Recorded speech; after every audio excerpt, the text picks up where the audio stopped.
It would be a very strange thing if one were more aware of a crew of 4 or 5 people and a camera or two than of the much more directing and commanding presence of 300 people, I mean, to whom one is also responding. It would be very strange if one displaced all the anxieties and problems of any conference onto just the technology. I think people do that.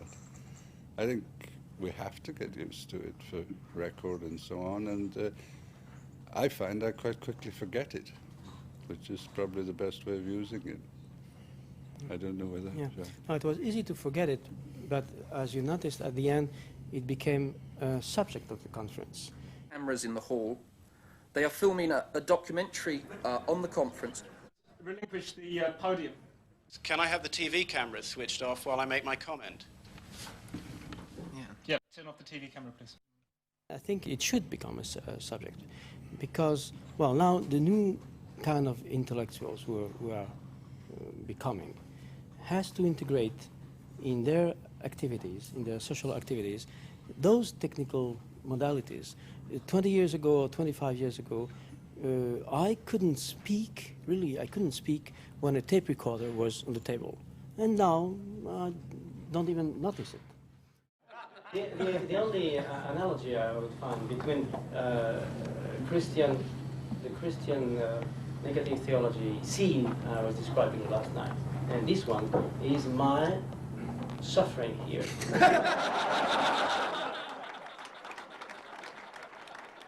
So we were not disturbed by the presence of the camera, but finally we had to reflect on the fact that today an international conference had to be recorded. I mean, the voices have to be recorded, and the spectacle has to be recorded. Not only for further use or reproduction, but to become conscious of this technological necessity. I mean, it's we are speaking of writing, and I think that film is a kind of writing. I mean, the linguistics of writing have to integrate the linguistics of filming, all sorts of recording. So I think it not only not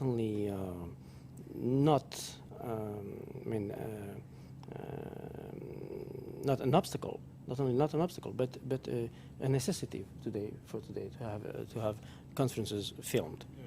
One could add that in any case, the conference has been taking place on so many different levels. We wrote papers, most of us, before we came. And we knew in advance that these papers should be published. Would be published. We then spoke them, and there was other partly prepared, partly unprepared speech.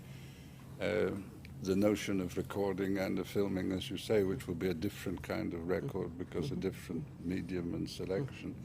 I think this has to be accepted. It does need learning. Yes, and we have to analyze the relationship between the locality of a conference. For instance, this one, which is organized by academics in the University of Strathclyde, depending on the program of literary linguistics and so on. But it was organized also as an international event with the aim of publishing and making this conference known elsewhere. So that was part of the planned structure, and it would be a really regressive practice to omit or to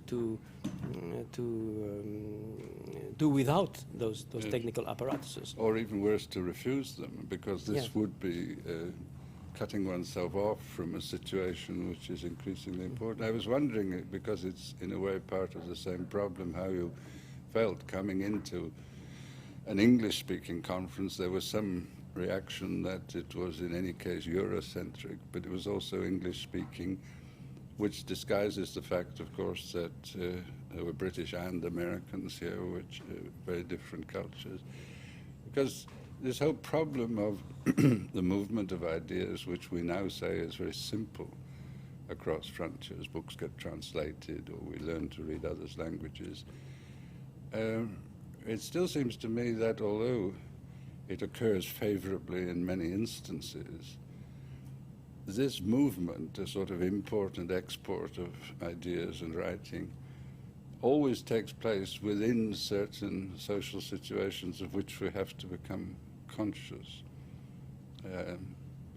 I mean, you must know that the work of yourself and your predecessors has been perceived not only as work, but as work emanating from Paris, which then in Britain already occurs within a set, and some of the more irrelevant reactions to it, as well as possibly some relevant ones, have identified that set of which isn't only one way. It's not just the special case of Paris that we read in French of the Anglo-Saxon mind to which we are presumed to belong, which even for someone like myself who's not an Anglo-Saxon can be seen as a problem because we realize we're already being read within a set of which we should become conscious, but how valid that set is, how much it's been tested, that is a question. It's a question of, I would say, translation in the two senses. Translation in the strict linguistic sense.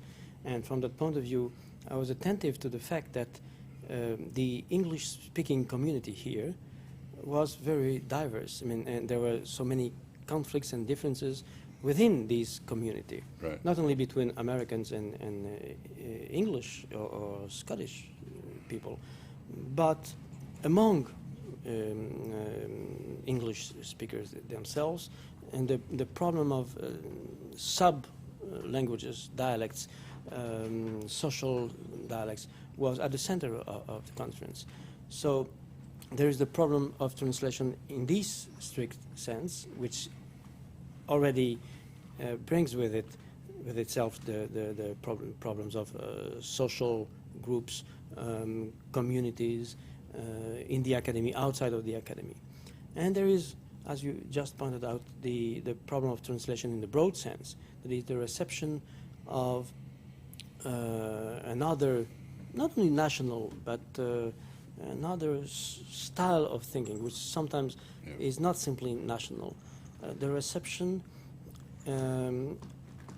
of a style of thinking and writing on the same subject. Sometimes people in the academy can't understand one another when they speak on the same corpus, the same author, and it's very difficult to localize where the difficulty, the opacity.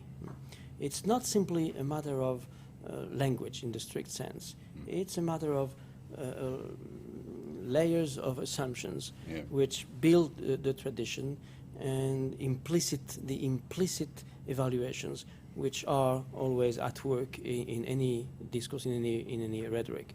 And I found this conference very rich and interesting from that point of view, because on the same so-called same topic, we had many misunderstandings,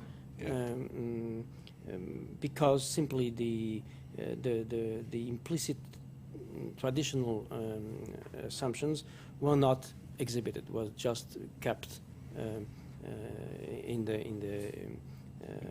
the background. On so many layers, between cultures, between disciplines, between tendencies in disciplines. In ways of teaching, to the problem, the pedagogical problem was another central topic. One that I noticed particularly, we had twice a hesitation which was perhaps masking a disagreement about as central a word as natural or nature. Immediately we say the nature of language, that sense is affected by a quite alternative line of development by which from nature becoming a singular absolute, you got a whole range of descriptions of the world which include, one, nature is all that which is not... I mean, an immensely complex word, but being approached from different traditions.